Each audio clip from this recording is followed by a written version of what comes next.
नमस्कार दोस्तों, मेरे इस यूट्यूब मंच पर आप सभी लोगों का बहुत बहुत स्वागत है। आज मैं एक नवीन वीडियो आप सभी के सामने लेके आया हूँ, जिसके अंतर्गत मैंने यह निर्णय लिया है कि बहुत से विद्यार्थियों की एक समस्या थी कि सर मध्य प्रदेश के संदर्भ में जो सिलेबस हमारा है उस पर कुछ वीडियो लेक्चर आप बनाएं। उसी कड़ी में मैं मध्य प्रदेश पीएससी की जो प्रारंभिक परीक्षा का सिलेबस है और उसका जो यूनिट है मध्य प्रदेश के इतिहास की महत्वपूर्ण घटनाएं, प्रमुख राजवंश, कला, संस्कृति, तो उसी यूनिट का जो मैं पहला पॉइंट आपके सामने लेके आया हूं। इसके अंतर्गत हम सभी को जो अध्ययन करना है वो है प्राचीन काल में मध्य प्रदेश। इसमें जो शुरुआत करने वाले हैं, हमारा जो आज का टॉपिक है वो है प्राचीन काल में मध्य प्रदेश, है ना। इस टॉपिक को आज हम शुरू करेंगे और इस टॉपिक के अंतर्गत हम जिस बिंदुओं की चर्चा करेंगे उसमें सबसे पहले मध्य प्रदेश में पाषाण काल की क्या स्थिति थी, ताम्र पाषाण काल में मध्य प्रदेश में क्या गतिविधियां हुई, मध्य प्रदेश के प्रमुख पुरातात्विक स्थल, शैलाश्रय और महापाषाण काल, है ना। इन बिंदुओं को हम इस वीडियो में देखेंगे।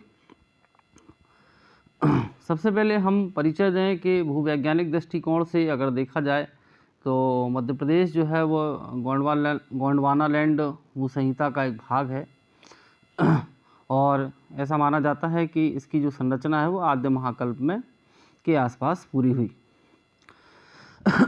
मध्य प्रदेश के पश्चिमी भूभाग की ओर विंध्याचल समूह तथा डेक्कन ट्रैप जो है वो आवृत है, मतलब इसको चारों तरफ से घेर रखा है। वहीं बात की जाए कि यह जो भूभाग है वह आदि मानव की क्रीड़ा स्थली रहा है ना। नेक्स्ट पॉइंट है कि हम देखते हैं कि इसके साथ ही मानव की जो लंबी विकास यात्रा का प्रभाव जो है हमारे प्रदेश में यत्र तत्र बिखरा हुआ पड़ा हुआ है। तो कहने का मतलब ये है कि जब हम इतिहास को पढ़ते हैं और इतिहास में हम लोग जो शुरुआत करते हैं वो पाषाण काल से करते हैं, है ना। तो हमारा जो ये वीडियो है ये पाषाण काल को में मध्य प्रदेश से संदर्भित जो क्या घटनाक्रम हुआ है वही इस वीडियो में बताने की कोशिश की गई है। चलिए हम देखते हैं कि पाषाण काल में क्या क्या हुआ। तो पाषाण काल को हम सामान्यतः तीन भागों में, एक तो पूर्व पाषाण, मध्य पाषाण और नव पाषाण, सामान्यतः तीन भाग में हम बांटकर देखते हैं। इसी के अंतर्गत जो पहला भाग हमारा है वो है पूर्व पाषाण काल, है ना। पहला भाग हमारा है पूर्व पाषाण काल। तो इसमें प्रमुख औजारों की हम बात करें कि इस काल के जो औजार हैं वह बिना बैठ के होते थे। तो उसमें जो कहना चाहिए कि एक हत्था जो होता है ना, वो नहीं होता था। हस्त कुठार इसमें प्रमुख रूप से माना जाता था, है ना। इसके अलावा बात की जाए तो खुरचनी, मुष्टि कुठार और क्रोड आदि प्रमुख औजार थे, है ना। यानी अगर औजार के प्रारूप की बात की जाए तो बहुत ही अविकसित टाइप के हथियार थे, बेढंगे थे, है ना। दूसरी बात जो है यहाँ पर अगर बात की जाए कि प्रमुख नदी घाटियों की, तो इस काल में यानी पूर्व पाषाण काल में मध्य प्रदेश में अभी तक अग्नि, कुंडाला, गौर, चंबल, नर्मदा, रेतम, लोनार, बाघ, विला, धशान, परियत, पार्वती, बैनगंगा, बीना, बैतवा, अंसुर, गंजई, मुनि, मुचकुंदा, सोन तथा हिरन आदि नदी घाटियों में पाषाण काल के अवशेष हमको प्राप्त हुए हैं। ये कुछ प्रमुख नदी घाटियाँ हैं, है ना। यहाँ पे हमको जो है अवशेष प्राप्त हुए किसके, पाषाण काल के। चलिए नेक्स्ट जो है अगर इसके स्थलों की बात की जाए तो बेसिकली यहाँ पे सीधी, शहडोल, सागर, पूरब यो कहना चाहिए पूर्वी या पश्चिमी निमाड़, जिसे हम खंडवा खरगोन के नाम से भी जानते हैं, वहाँ पर मंदसौर, शाजापुर, इंदौर, जबलपुर, गुना, विदिशा, राजगढ़, होशंगाबाद, छतरपुर, मंडला, नरसिंहपुर, रीवा, शिवनी, पन्ना, धार, है ना, सीहोर, रायसेन, है ना, आदि जिलों में, है ना। रायगढ़ भी से मेंशन है, हालांकि रायगढ़ छत्तीसगढ़ में अब चला गया है ना, तो इसको हम काट देते हैं। बाकी इन सारे स्थलों से हमें पाषाण काल के जो है अवशेष प्राप्त हुए हैं। ये महत्वपूर्ण पाषाणकालीन स्थल हैं।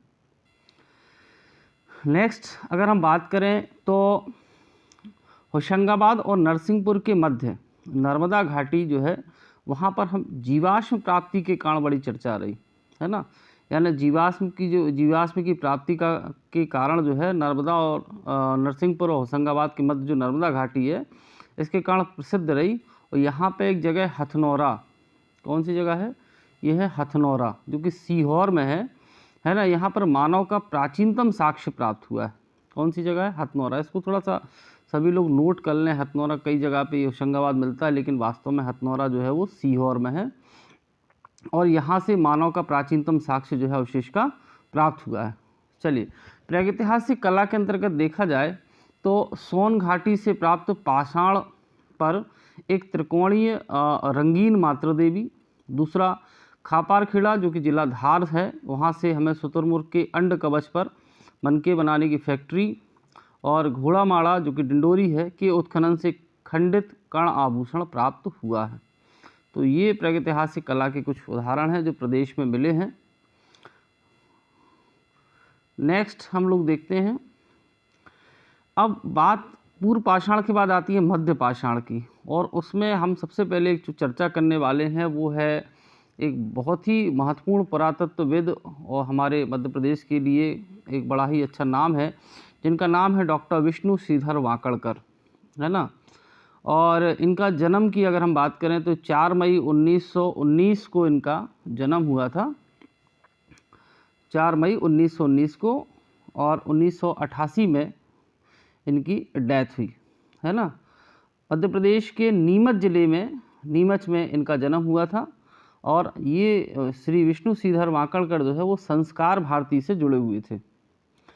संस्कार भारती के बारे में बताऊं कि ये इसके महामंत्री थे, मतलब जो संस्थापक महामंत्री थे।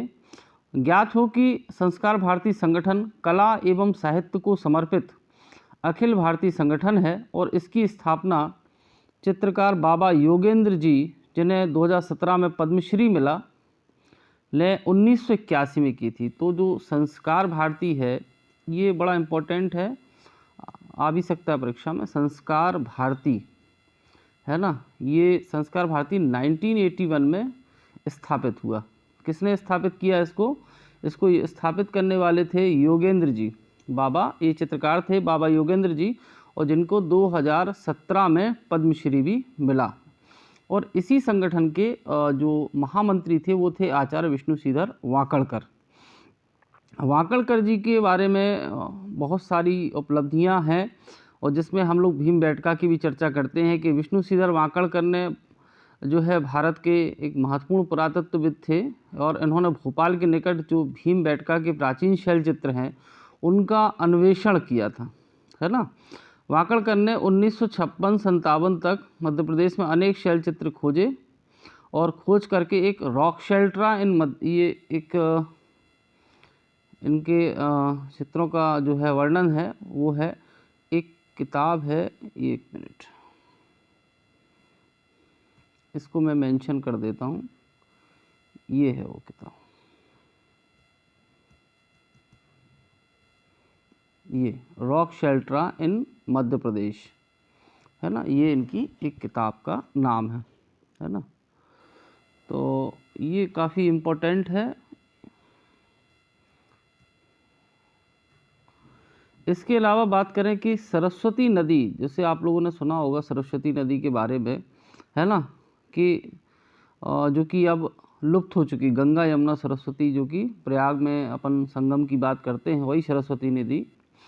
तो इन्होंने बताया कि सरस्वती नदी जो है भारत वर्ष में बहती थी, और इसकी अपने अन्वेषण में पुष्टि करने के साथ साथ इस अदृश्य हो गई नदी के बहने का मार्ग भी जो है श्री वाकड़कर जी ने बताया था, है ना। तो महत्वपूर्ण बात है कि इनको जो पद्मश्री भी भारत सरकार ने दिया था, इनको पद्मश्री भी मिला था विष्णु श्रीधर वाकड़कर जी के लिए, है ना, 1975 में। चलिए,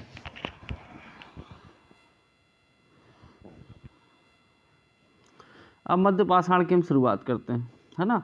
मध्य प्रदेश में इस काल की संस्कृति का जो महत्वपूर्ण स्थल है वो जबलपुर के पास जो है एक समीप ही क्या ना, बड़ा शिमला नामक पहाड़ी है ना। ये पहाड़ी है, ये महत्वपूर्ण स्थल माना जाता है।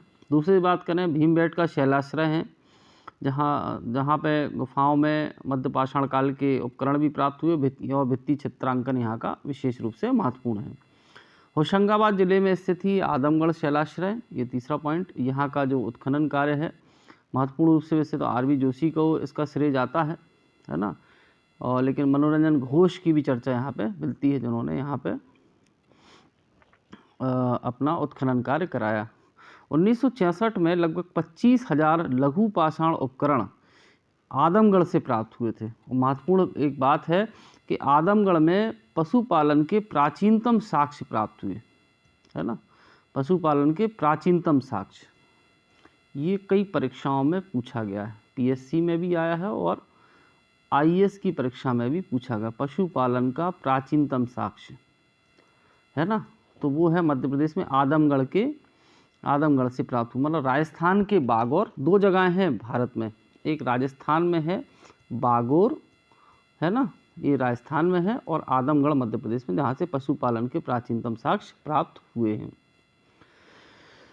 अब हमने मध्य पाषाण की बात करी और भीमबेटका की भी चर्चा करी, तो हम थोड़ी सी अब भीमबेटका को देख लेते हैं कि भाई भीमबेटका में क्या क्या है।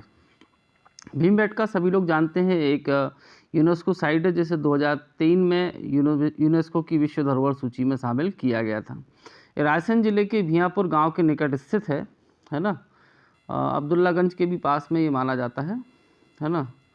भीमबेटका का नाम विश्व के सबसे बड़े महाकाव्य महाभारत के पात्रों के नाम पर पड़ा है। ऐसा माना जाता है कि जब 5 भाई यानी जब 5 पांडव अपने राज्य से निर्वासित किए गए थे, तो वो यहाँ आए थे और इन गुफाओं में रहे थे। बड़ी बड़ी चट्टानें दूसरे पांडव यानी भीम के विशालकाय शरीर के अनुरूप बैठने की जगह है, ऐसी एक मान्यता है। इस सिद्धांत के समर्थन में एक अन्य प्रमाण यह भी दिया जाता है कि इन गुफाओं के आसपास के स्थानों के नाम भी पांडवों के नामों से मिलते जुलते हैं। एक गांव पांडापुर के नाम से जाना जाता है, जबकि भियापुर जो है भीमपुरा का ही विकृत रूप माना जाता है। जहाँ तक आसपास के लखा जोहार वन का संबंध है, यह कहा जाता है कि यह पांडवों का महल था जो लाख से बना हुआ था, तथा इन दावों की सत्यता को अभी किसी ठोस प्रमाणों द्वारा पुष्ट किया जाना बाकी है ना। तो ये जो बात भीमबेटका के बारे में बताई गई है, ये एक अनुश्रुति ही है ना, जिसकी पुष्टि होना भी बाकी है। तो मान्यता ये है कि 5 पांडव यहाँ पर निवासरत थे, है ना, और कुछ बातें भी यहाँ बताई गई हैं कि पंडापुर के नाम से गांव है ना, भियापुर भीमपुरा का ही विकृत रूप है। एक लखा जोहार वन की भी बात जो है यहाँ पे मैंने बताई आपको, है ना। लेकिन ये सारी चीज़ें जो है वो एक अभी पुष्टि होना, इनकी वैज्ञानिक पुष्टि होना बाकी है। चलिए नेक्स्ट है, अब बात करें कि खोज की, तो भीमबेटका की जो खोज है वो आचार्य विष्णु सीधर वाकड़कर जी ने की, जिसकी मैंने बताया था कि 1957-58 के आसपास, यहीं 56 भी मिलता है, लेकिन 57-58 जो है जो काल था, साल 2 साल का एक डिफरेंस हो सकता है ना। तो ये जो है उसकी महत्वपूर्ण घटना मानी जाती है, इसमें इसकी खोज हुई। यहाँ पर शैल चित्रों में असंख्य परतें हैं जो उत्तर पुरा पाषाण, मध्य पाषाण से लेकर पूर्व ऐतिहासिक काल, आद्य ऐतिहासिक काल और मध्ययुगीन काल की विभिन्न काल अवधियों से संबंधित हैं। तो एक लंबा कार्यकाल जो है यहाँ की गुफाओं में हमें साक्ष्य जो है उपलब्ध कराता है, जो उत्तर पुरा पाषाण से लेके मध्ययुगीन काल तक की विभिन्न काल अवधियों से संबंधित है। अब यहाँ के गुफा चित्रों की बात करें तो आमतौर पर शिकार खेलने, नृत्य, घुड़सवारी, हाथी सवार, पशुओं की लड़ाइयाँ, मधु का संग्रहण, शरीर सज्जा, छद्मवेश, मुखौटों तथा विभिन्न प्रकार के जानवरों का चित्रण इन गुफाओं में किया गया है। महत्वपूर्ण है कि गुफावासियों द्वारा मैग्नीज, हेमाटाइट, मुलायम लाल पत्थर और कास्ट कोयले को मिलाकर तैयार किए गए रंगों का प्रयोग किया गया था। ये बड़ी महत्वपूर्ण बात है ना, क्योंकि अभी तक सुरक्षित है। नेक्स्ट है, चित्रांकनों और चित्रों को 7 विभिन्न कालों में वर्गीकृत किया गया, यानी जो भीमबेटका की जो गुफाएं हैं उनको सामान्यतः 7 भाग में अलग अलग बांटा गया है सुविधा के दृष्टिकोण से, जिसमें जो पूर्व पाषाण है, जो पूर्व पुरा पाषाण है ना, इसमें काल में क्या है कि ये छड़ी जैसी मानव आकृतियों के अलावा भैंसें, सुअर जैसे जंगली जानवरों की हरे और गहरे लाल रंग से बने रेखी चित्र हैं। मतलब ये जो यहाँ पे जो गुफाओं में जो चित्र पाए गए हैं, उसका जो पहला काल है उसमें पुरापाषाण काल से संबंधित जो है हमको चित्र दिखते हैं। और यहाँ पे छड़ी और मानव आकृतियों के अलावा भैंस, सुअर जैसे जंगली जानवरों की हरे और गहरे लाल रंग से बने रेखीय चित्र हैं। वहीं दूसरा जो काल है वह मध्य पाषाण है।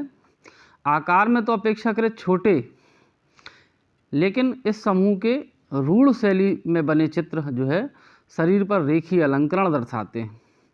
सामुदायिक नृत्यों, पक्षियों, माँ और बच्चे, गर्भवती महिलाओं, मृत पशुओं को ढोते पुरुषों तथा मदरापान आदि के दृश्यों का चित्रण यहाँ पे हमको मिलता है। तो ये मध्यकाल की बात हुई। तीसरा जो काल है वो है ताम्रपाषाण का। ताम्रपाषाण या ताम्र प्रस्तर काल भी इसे कहा जाता है। ताम्र प्रस्तरकालीन मृद्भांडों की जो चित्रकारी की भांति यह चित्रांकन भी मालवा के मैदानी इलाकों के कृषि समुदायों के साथ इस क्षेत्र के गुफावासियों के संबंध, संपर्क और आवश्यकताओं के आपसी लेन देन को दर्शाता है। वहीं काल चौथा जो है, जो कि आद्य ऐतिहासिक है, इस समूह की आकृतियों की एक योजनाबद्ध और अलंकारिक शैली है। धार्मिक प्रतीकों, ट्यूनिक जैसे वस्त्रों और विभिन्न अवधियों की लिपियों को चित्रित इसमें किया गया। चौथा जो है बात की जाए, ये चित्र ज्यामितिक, रेखीय और अधिक योजनाबद्ध हैं। यहाँ इन शैलाश्रयों में पहली बार गणेश और नटराज जैसे ब्राह्मणी देवताओं के चित्र भी देखने को मिलते हैं। अगला, अगर अन्य अवशेषों की बात की जाए तो यहाँ पर अन्य पुरावशेष भी मिलते हैं, जिसमें प्राचीन किले की दीवार, लघु स्तूप, पाषाण निर्मित भवन, शुंग गुप्तकालीन अभिलेख, शंख अभिलेख, परमारकालीन मंदिर आदि के अवशेष सम्मिलित हैं। अंतिम बात मैं बताना चाहता हूँ, भीमबेटका विश्व धरोहर स्थलों में से एक माना जाता है और भीमबेटका को 2003 में यूनेस्को की विश्व धरोहर सूची में शामिल किया गया। अब बात हमने भीमबेटका की करी तो दूसरे महत्वपूर्ण स्थल की भी चर्चा हमको करना चाहिए, वो है आदमगढ़। मानव जाति के समूह में रहने के प्रमाण यहाँ मिलते हैं। इतिहासकारों के अनुसार यहाँ के शैलचित्र 20,000 साल पुराने हैं। वर्ष 2020 में आदमगढ़ स्थित शैलाश्रयों की खोज के 100 वर्ष पूरे हो गए। इनकी खोज का श्रेय मनोरंजन घोष को है। मैंने आपको पहले ही बताया था, आर.बी. जोशी का भी नाम इसमें मिलता है, लेकिन शुरुआती दौर है वो मनोरंजन घोष से जो है वो शुरू होता है और आर.बी. जोशी का जो नाम आता है वो 1964 में, जहाँ पे व्यापक स्तर पे उत्खनन कार्य हुआ। यहाँ कई शैलाश्रय हैं जिनमें उत्तर पाषाण युग से लेकर मध्यकाल तक के चित्र हमको मिलते हैं। प्रमुख चित्रों की अगर हम बात करें तो उसमें विशालकाय भैंसा, वृषभ, हिरण, नृत्य करते धनुर्धर हैं। कुछ जिराफ जैसे मिलते जुलते चित्र भी यहाँ से प्राप्त हुए हैं। चलिए, नेक्स्ट हमारा तीसरा काल है नवपाषाण। इस युग के प्रमुख औजारों की अगर हम बात करें तो सैल्ट का नाम आता है, कुल्हाड़ी, बसूला इत्यादि पॉलिशदार रूप में मध्य प्रदेश के कहाँ से मिलते हैं? सागर है ना, सागर में एरण से और गढ़ी मोरीला से। जबलपुर की बात करें तो मुनई, कुंडम, बुरचेंका, दमोह में हटा से, होशंगाबाद, छतरपुर में जतकारा से आदि से हमें ये जो है अवशेष प्रमुख औजार प्राप्त होते हैं। इस काल में मृद्भांड कला, अस्त्र शस्त्र प्रयोग और अग्नि का प्रयोग करना मानव ने सीखा था। महत्वपूर्ण है कि पहिए का आविष्कार भी नवपाषाण काल में ही हुआ। चलिए, अब पुरापाषाण हो गया, मध्यपाषाण हो गया, नवपाषाण हो गया। तीसरा काल कौन सा होगा? ताम्रपाषाण, है ना। ताम्रपाषाण को तो सभी लोग जानते हैं, तांबा और पाषाण है ना, दोनों का चलन था इस काल में, इसलिए ताम्रपाषाण है। ताम्रपाषाण के अवशेषों की बात की जाए तो मालवा क्षेत्र के नागदा में नवदा टोली जो कि महेश्वर के निकट है, कायथा है, आवरा मंदसौर, एरण सागर, बेसनगर, विदिशा आदि स्थानों से हमें ताम्रपाषाण के अवशेष प्राप्त हुए हैं। एक बार फिर से देख लें, ये अपना नागदा हो गया, जिसके जिले बनने की चर्चा अभी कुछ समय पहले ही जो हमारे माननीय मुख्यमंत्री जी हैं उन्होंने की है। है ना। एक तो नागदा, नवदा टोली, महेश्वर यानी खरगोन जिला, कायथा यानी उज्जैन, आबरा यानी मंदसौर, एरण मतलब सागर, बेसनगर मतलब विदिशा, ये जिनके जिलों के नाम हैं। इन उत्खननों के अतिरिक्त मध्य प्रदेश के मंदसौर, शाजापुर, इंदौर, खरगोन, धार, उज्जैन, जलपुर, देवास, भिंड में भी की गई खोजों में लगभग 30 ऐसे स्थल मिले हैं जहां पर ताम्र पाषाण युगीन अवशेष प्राप्त हुए हैं। विक्रम विश्वविद्यालय के श्री विष्णु श्रीधर माकड़कर द्वारा चंबल, शिवनाथ, ये नदियों के नाम हैं, रेतम, छोटी काली सिंध, पार्वती, बेतवा और गंभीर आदि नदियों के 52 स्थल भी खोजे गए हैं जो ताम्रपाषाण काल को टच करते हैं। अब इसको हम थोड़ा सा मैप से देखने की कोशिश करते हैं। एक तो आपका कायथा है, थोड़ा सा इसको हम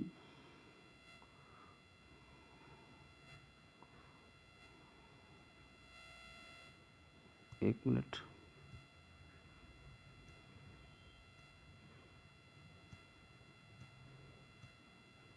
ये देखिए, एक तो आपका कायथा है, ये उज्जैन जिले में है और छोटी सिंधु नदी तट पर है।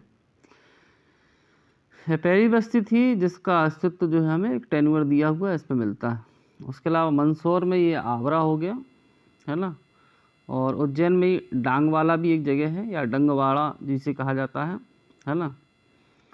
सागर जिले में ये आपका एरण हो गया, है ना, और होशंगाबाद है, महेश्वर में ये नवदा टोली हो गया, है ना। तो ये सारी जगह जो है वो ताम्रपाषाण काल से जुड़ी हुई है। अब हम बात करें ताम्र युगीन स्तर की, तो कायथा में जो है वो कायथा में 2015 ईसा पूर्व से 700 ईसा पूर्व की बात यहाँ पे अपन को मिलता है। ये जो कार्यकाल है ये ईसा पूर्व का है ना।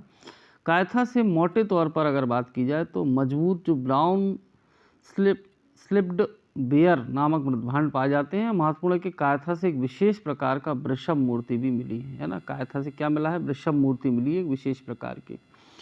साथ ही कायथा से 29 चूड़ियाँ भी प्राप्त हुई हैं। किसकी चूड़ियाँ मिली हैं? कांसे की चूड़ियाँ प्राप्त हुई हैं। अब कायथा को मैंने बताया कि कायथा मध्य प्रदेश के कहाँ पर है? उज्जैन जिले में, है ना। कहाँ पर है ये कायथा जो है वो उज्जैन जिले में स्थित है। तो कायथा को मैं थोड़ा बता दूं कि कायथा पुरास्थल की खोज का श्रेय विष्णु श्रीधर माकड़कर को जाता है, जिन्होंने इस पुरास्थल को लगभग 1964 में खोज निकाला।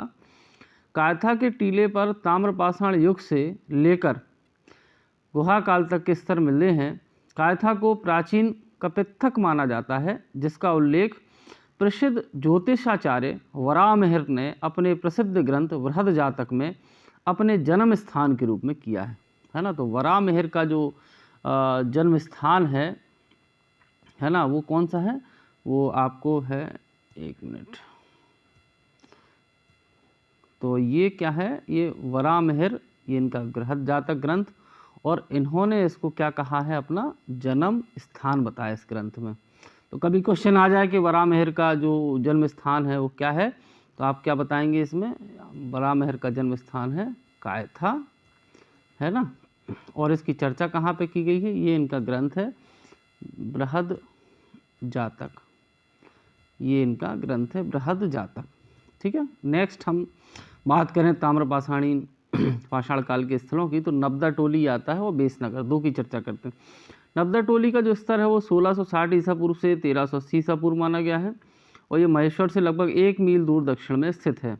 मालवा मृदभांड के अगर उत्कृष्ट उदाहरणों की बात की जाए तो नवदा टोली से ही सबसे उत्कृष्ट उदाहरण मिले हैं।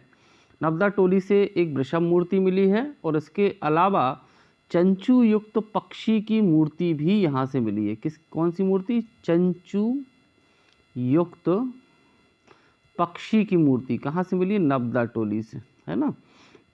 अगला स्थान है बेसनगर, जो कि 1100 ईसा पूर्व से 900 ईसा पूर्व के बीच का है।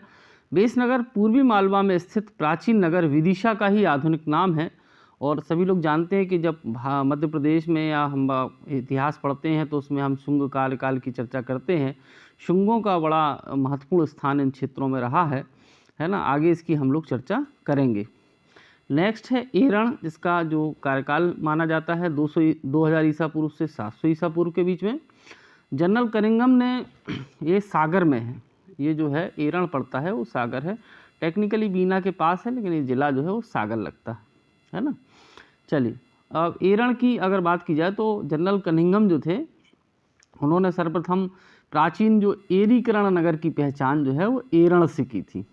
एरण की स्थिति की अगर भौगोलिक दृष्टिकोण से बड़ा महत्वपूर्ण था एरण, है ना। आप लोग गुप्त काल में भी आगे देखेंगे, प्रथम सती का उल्लेख और भी बहुत सारी चीज़ों में मिलता है एरण की चर्चा। लेकिन एरण जो है वो देखा जाए तो उसका भौगोलिक दृष्टिकोण से महत्वपूर्ण था, क्योंकि एक ओर तो ये मालवा से और दूसरी ओर बुंदेलखंड का प्रवेश द्वार माना जा सकता है। पूर्वी मालवा की सीमा रेखा पर स्थित होने के कारण यह दशाण, है ना, पूर्वी मालवा की सीमा रेखा पर स्थित होने के कारण यह दशाण को चेदी जनपद से जोड़ता था। किसको जोड़ता था? ये दशाण को चेदी जनपद से कनेक्ट करता था, है ना। तो बड़ी बहुत ही महत्वपूर्ण जो है ये क्षेत्र रहा है। सैनिक नियंत्रण के दृष्टिकोण से भी यह महत्वपूर्ण था और गुप्त शासकों ने इसे सबसे अच्छा इस संदर्भ में माना था। चलिए पुरातात्विक स्थलों की बात करें, जैसे हम तो चर्चा कर ही चुके हैं। मंदसौर में मोदी, आवरा, मनोती, इंद्रगढ़, उज्जैन में दंगवाड़ा है, रुनीजा है, कायथा है और महेतपुर है ना। धार में कवाथी, पगारा, कटनेरा, एकलवारा, कल्याणपुर, है ना। बड़वानी में मारू चिचली, भोपाल में गंगा खेड़ी, है ना, गोड़ार मारू, नंदौर जो है मंडदीप में पड़ता है, जबलपुर में ककरेथा। खंडवा की अगर हम बात करें तो बीजलपुर, गन्नौर, नवलखेड़ा, अतुद खास, है ना। रायसेन की बात करें तो नंदौर, है ना। मंडदीप भी वैसे रायसेन में ही आता है, इसलिए कंफ्यूज ना हो आप लोग, है ना। सीहोर में निन्नौर और खरगोन में पतिनगर, या इसको पतिनगर की जगह जो है ये गलत लिख गया, ये पीतनगर, है ना, पीतनगर, है ना, और ब्रह्मगांव। अब मध्य प्रदेश में चित्रित शैलाश्रयों की बात करें, ये बहुत महत्वपूर्ण है। होशंगाबाद बैतूल क्षेत्र, ये जो बेल्ट है, इसमें हमें जो चित्रित शैलाश्रय मिलते हैं, एक तो मिलता है धूनिकाफ, दुदुकाफ, ढूडाम, सकलीडी, रामपुर और भतूड़ी। नाम थोड़े अजीब से हैं, लेकिन जब आप किताब पढ़ेंगे तो आपको सारी चीज़ें धीरे धीरे क्लियर हो जाएंगी। भोपाल में कई सारे चित्रित शैलाश्रय मिलते हैं, बैरागढ़ में भी मिलता है, हल्लू माता है, पिपलिया जुन्नारदार, कोठा कराड़, शिलाजीत कराड़ गुफा मंदिर, मनुआ भान की टेकरी, है ना, ये जो है महत्वपूर्ण है। गोधर मऊ, धर्मपुरी पहाड़ी, डिगडिगा पहाड़ी, राजा बांधा पहाड़ी, गणेश घाटी, है ना, ये महत्वपूर्ण है। रायसेन में भीमबेटका, होशंगाबाद में आदमगढ़, पनारपानी ग्राम में मामा भांजा, ये आपका पचमढ़ी में पड़ता है ना। अधिकांश गुफा चित्रों में लाल, सफ़ेद, काले, नीले और पीले रंग का उपयोग किया गया है। अब आते हैं महापाषाण काल में। भारत के दक्षिणी भाग में पाषाण खंडों की कुछ समाधियां प्राप्त हुई हैं, जिन्हें महापाषाण स्मारक कहते हैं। जिस युग में इनका निर्माण हुआ उसे महापाषाण काल कहा जाता है, और इन समाधियों में लोह भी प्राप्त होता है। इस कारण से यह काल दक्षिण भारत के लोह युग से संबंधित था। और मध्य प्रदेश की बात की जाए तो मध्य प्रदेश में 2 जगह हैं स्मारक, सिवनी और रीवा जिले में हमको मिलते हैं। अब यहाँ पे मैं 10 ऑब्जेक्टिव आपको लेके आया हूँ, जिनके उत्तर आपको बताना है ना। पहला है धूनिकाफ शैलाश्रय किस जिले में स्थित है, ये आपको बताना है। होशंगाबाद, बैतूल, सीहोर, मंदसौर, कमेंट करके आप बता सकते हैं। जल्दी जल्दी जो भी आप देखें इसका कमेंट जरूर करें। दूसरा है वन्य प्राणी एवं मानव आकृतियों का चित्रण किस शैलाश्रय से प्राप्त होता है। इसमें ऑप्शन है धनिकाफू, बूढ़ा आम, सकलीडी या रामपुर फतेही। 4 में से आपको कोई एक ऑप्शन कमेंट करना है। तो जो भी आप ये देखें इसको कमेंट करते चलें। नेक्स्ट है गुप्त ब्रह्म लिपि का शैलाश्रय, जिसमें एकांकी अंकन, पूरक एवं रेखा शैली दोनों दिखाई पड़ते हैं। तो इनमें 4 ऑप्शन दिए हैं, बैरागढ़, हल्लू माता, कोड़ करार, पिपलिया जुनारदार।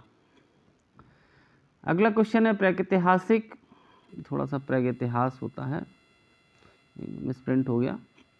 प्रागैतिहासिक एक पहाड़ियाँ मनुआ भान की टेकरी, मैंने अभी आपको पढ़ाया था, आपको जो पीछे पढ़ा चुका हूँ उसी में सारे विकल्पों का उत्तर छिपा हुआ है। है ना। मनुआ भान की टेकरी मध्य प्रदेश में कहाँ स्थित है? तो आपको बताना है कि भोपाल, होशंगाबाद, सीहोर या रायसेन में। वैसे इसका मैं उत्तर बता देता हूँ, इसका सही उत्तर है भोपाल। धर्मपुरी की पहाड़ी कहाँ पर स्थित है? आपको बताना धार, भोपाल, उज्जैन या देवास। जल्दी जल्दी कमेंट कर दीजिए। नेक्स्ट है मानव आकृति, बराह, जंगली सुअर, बैल का चित्रण किस स्थान से प्राप्त हुआ है? गणेश घाटी, डिगडिगा पहाड़ी, फिरंगी सैल समूह या राजा बांध पहाड़ी। जल्दी से बताइए क्या होगा, ए, बी, सी या डी।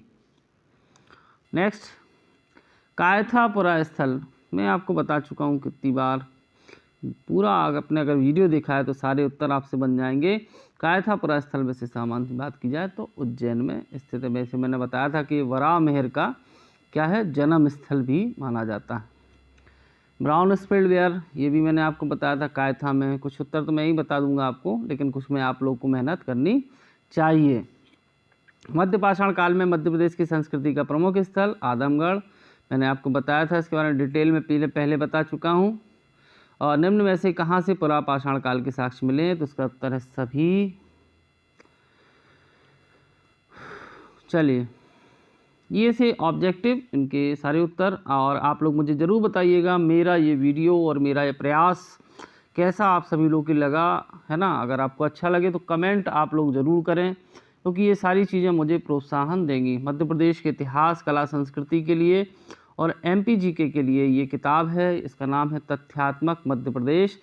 सबसे पॉपुलर किताब, जो क्वेश्चन आपको कहीं नहीं मिलेंगे वो सब सिर्फ इस किताब में मिलते हैं।